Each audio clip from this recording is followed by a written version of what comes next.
mo yung dede mo. Eh.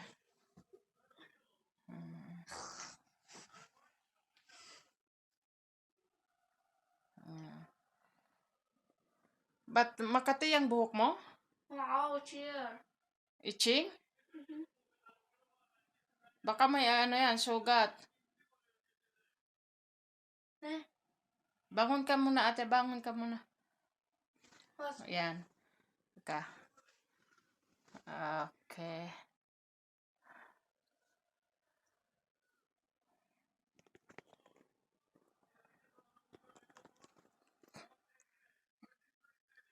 Tingin ka dito, Ella. Sandali. Ganyan. Hairstyle. Ano ngayon? Today, Tuesday. Ayan. November na 1 na ba ngayon? O no, October 31. Ayan, hairstyle. Ang nanay lang may gawa. Sakit sa kamay, pero okay lang pagdating sa mga anak. Ayan. I'm good. Okay.